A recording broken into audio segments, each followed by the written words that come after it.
All right, everyone. We're gonna be talking about the Emerald SDK. So ETC Dev works on a project, Emerald, and Emerald comprises a bunch of tools all about Ethereum Classic, and all those tools are supposed to help developers build on ETC. And you know, the Emerald SDK is just a software development kit. Could you guys hear me okay? Yeah, for sure. All right, so the Emerald SDK basically encapsulates all these tools to help you build tools and use our tools to build dApps and make dApp development much easier for everyone else. And so Shane Jonas, he's one of our JavaScript developers, and I am the technical writer for ETC Dev. So this talk is for new and existing developers who want to build decentralized applications and systems on Ethereum Classic. And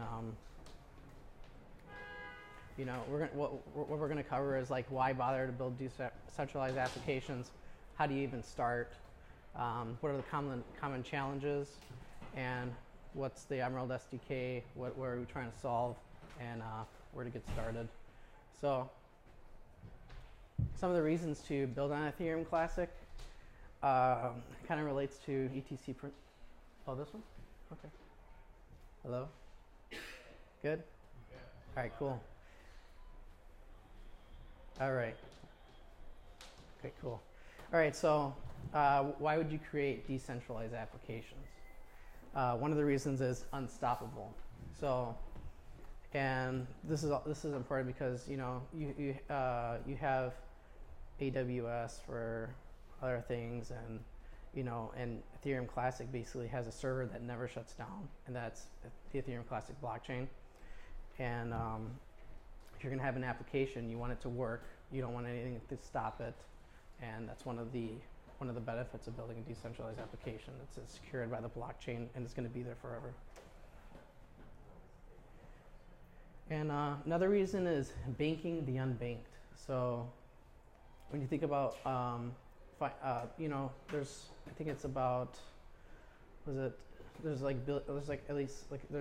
so many people that around the world that don't have access to like traditional banking system for various reasons, whether it's like government not having the infrastructure, depending on where you're from. Sometimes it's almost impossible to get a bank account because maybe you need minimum deposit, maybe you need certain permissions that just a lot of people can't have, and Ethereum Classic is universally accessible, and you know, anyone can participate in the financial system. People could create their own, you know, Ethereum Classic as a currency to exchange value. Also, when you have smart contracts, you have dApps that could create an exchange value for other use cases. And when you think about people in other countries that don't have much of a financial system, they could participate in the global market using this technology. And one big important one is censorship resistance. So Ethereum Classic is a decentralized blockchain. It doesn't care about race, gender, whatever. It's accessible to everyone. It's non-discriminatory. All that matters is you exchanging value with someone else, and there's no one to censor that. And when you create a dApp, there's no one to say that your dApp is wrong, remove it or something. It's your dApp and your dApp only. And serverless, I kind of touched this earlier. So, you know, it's as serverless as it gets. You have the Ethereum Classic network. You know, one node could shut down everywhere else, and Ethereum Classic comprises a bunch of nodes all around the world, all participating in this decentralized ecosystem. And immutability. This could be a hot topic sometimes. So immutability basically means unchanging. It's actually really simple. One of the reasons why you have immutable, kind of like Satoshi Nakamoto said, when you increase the need for transaction reversal, the need to know more about who you're reversing it to, that tends to spread. And that's something the ETC community believes in as well, and it's also important for censorship resistance because with immutability, you don't want people to send anything back. Like you send something, I get to take this back, or someone getting in there and saying that this transaction is illegitimate or anything. So that's why immutability is really, really important, and protects, and you can even argue it protects the human right to create an exchange value.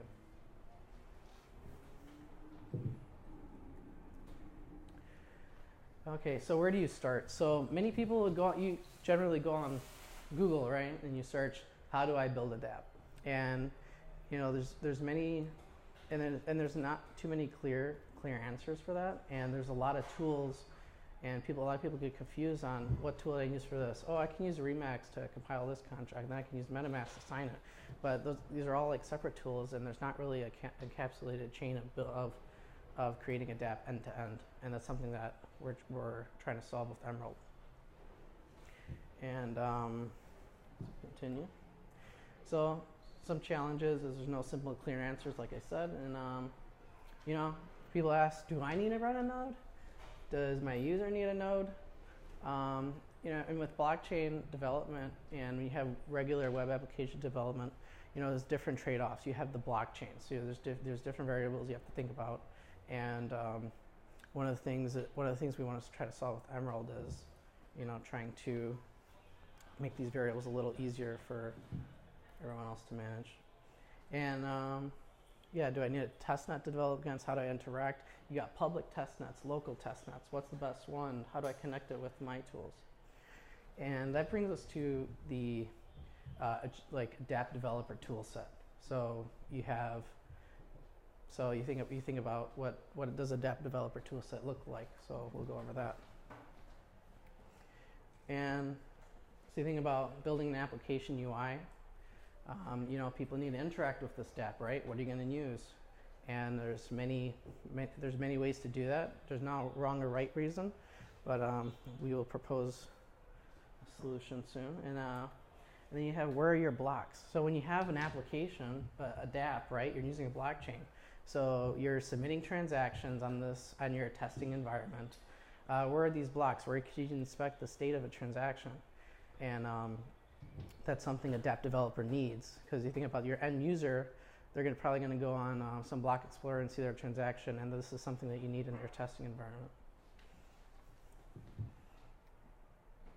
And you obviously need wallet control. So when you have this dApp that you're building, you need to obviously test transactions with it, right? You need to test what the end user would kind of look like, or what the contract creator, how they can interact with their dApp. And then you need to store your private key safely, who's signing, and you have your smart contract development cycle. You have to deploy your contract to the network. You got to determine, how do I deploy it to my test net? How do I deploy it to the main net? So, and that's something that's also very important, because, but yeah. I'll do it for you. Oh, okay, cool.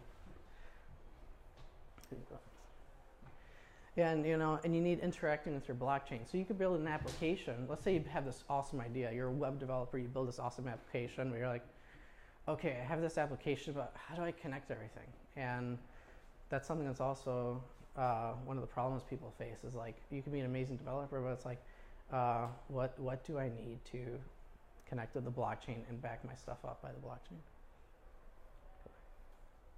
And so this is like a generic overview of a dApp tool set. So you have your interface, you have a test net that you're developing against, and you have your wallet to sign transactions, and you have a block explorer and your smart contract testing and deployment. And you think about the end user, they generally have a wallet, they generally have a network that's submitting their transactions or using an interface to interact with it. So as you can see here, this is the EmeraldWallet. So you can see that here that someone's submitting a transaction and they're signing it, and then we have the Emerald SDK. So we have the Emerald SDK tool set. So you have all these moving parts when you're trying to create a dApp, and that's where we created the Emerald SDK toolset to try to help encapsulate all these different tools and all these moving parts. So this is an overview of our Emerald SDK. So we have EmeraldJS UI, EmeraldJS.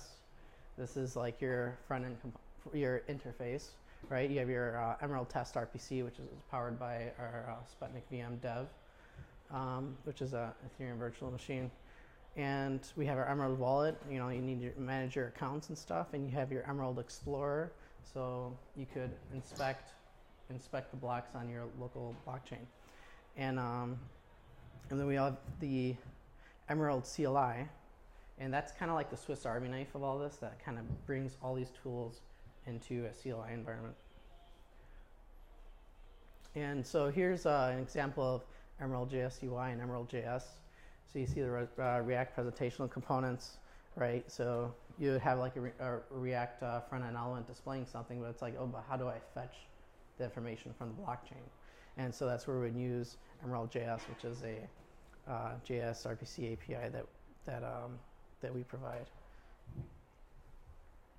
And then we have EmeraldVault, which is an account storage API for accounts that can work offline, which is pretty important for security reasons as well. And think about the opportunities for that. If it could work offline, hey, you could probably put this on a IoT device or something.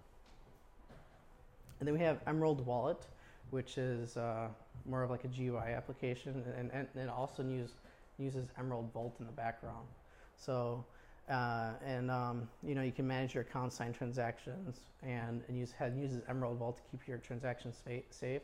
And we kind of think about EmeraldWallet being the central mechanism to sign transactions of Emerald dApps. And then we have the Emerald Explorer, which you can run locally in your testing environment to inspect the state of blocks that you're interacting with in your dApp.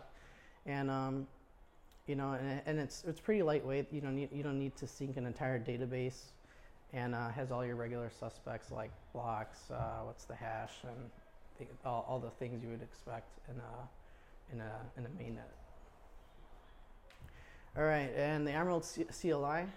So the Emerald CLI is the CLI tool that encapsulates a lot of these tools together, so you don't really have to uninstall everything. You don't have to install everything separately and try to figure out how they work together. You can just boot them up from the Emerald CLI that I like to refer to as Swiss Army knife. But there's a few helpful commands here, like Emerald New, Emerald Test RPC, EmeraldWallet, Emerald Explorer, Emerald Deploy. That's kind of like, you know, when you have the Emerald CLI, okay, how do I run my testnet? It's like, okay, just run Emerald Test RPC, because a lot of people try to configure testnets. It can be finicky and everything, and something we're trying to solve with the Emerald, with Emerald is trying to make this as simple as possible so people can get more to building their dApps and less worrying about all the blockchain dependencies. And we're going to talk about the Emerald CLI. So Emerald New, this command will basically just create a new project, and it's basically a bare bones application that's based off the Emerald starter kit, and uses React and EmeraldJS UI and EmeraldJS already and built in. And so you can see here, this is like how easy it is to create an Emerald project. You make a directory, my new projects, go into my directory, my new project, and then I just run Emerald New. And cool, I created that. But okay, so yeah, so there's a few other steps, but so then you have this dApp, right? And then you have the Emerald Test RPC. So you can have this dApp, right? It's just code, it's just an application that's not really running on anything. So, but then you could boot up the Emerald Test RPC, and this is like a testnet that'll print your. You go to the next one. This will boot out your, your testnet accounts and stuff, and you can use this to, you can use these accounts to interact with your dApp. So you see it's just Emerald Test RPC, prints out the accounts, the address, private key, and that's your testnet. And when you run the Emerald Test RPC, it also has blocks, hashes, and all that stuff. And then you have the EmeraldWallet. So from the Emerald CLI, you can actually boot the EmeraldWallet, that's a cool feature too, because a lot of people you could also install the EmeraldWallet separately, but you could also boot it from the Emerald CLI. So it's like, oh, I need the wallet too, and just boot it up this way. And you see here, EmeraldWallet, and here's the wallet, and that just boots up the wallet. So you go next, right? And then we have Emerald Deploy, similar to like Truffle Deploy, for example. You need to deploy your contract on the network, right? So you just do Emerald Deploy.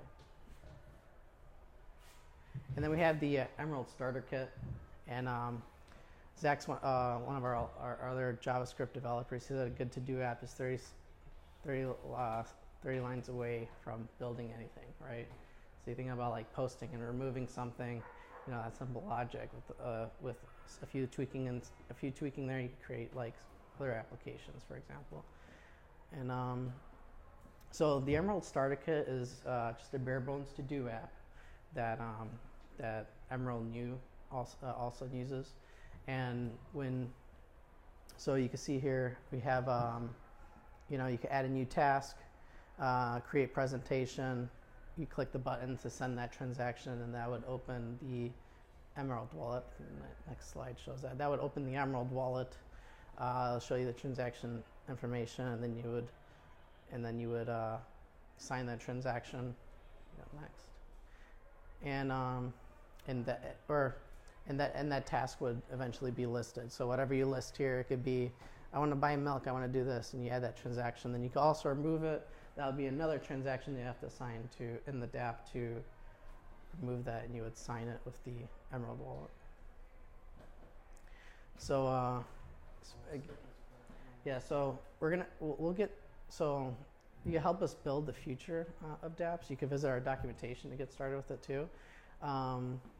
And we're actually gonna do more, we're gonna have another presentation after the next one to do more of like the real-time demonstration, and that's where we can finish our day, collaborate if you want to ask questions. Shane will be going through the actual Emerald process. But yeah, if you have any questions, feel free to ask.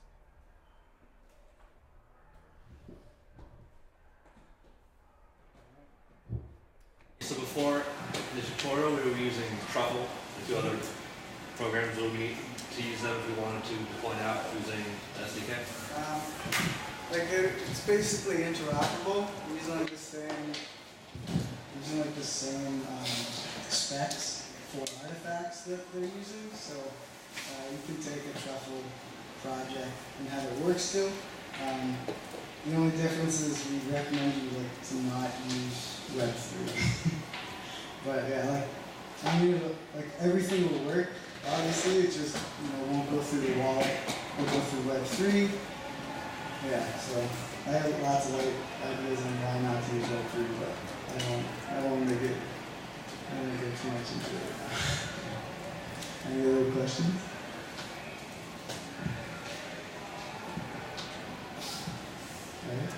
Oh, we got it. Yeah, so I'm trying to understand. So the Sputnik VM, is that running inside of Emerald? Yeah, so the test RPC is the smallest possible amount of code with no P2P layer or anything to boot Sputnik VM, which is also its own package. And like I said, no P2P, and it'll boot it the same way that Ganache CLI works. But it's using Sputnik VM underneath, so you can make sure that when it's running on Geth on mainnet, that it's running the same exact VM. Because if you're using Ganache CLI, they're using the EthereumJS EVM, so it's technically not the same code running inside of Geth that it is on your local machine. So that's one of the reasons why you use that instead.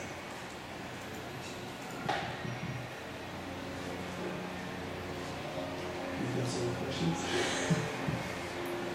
All right.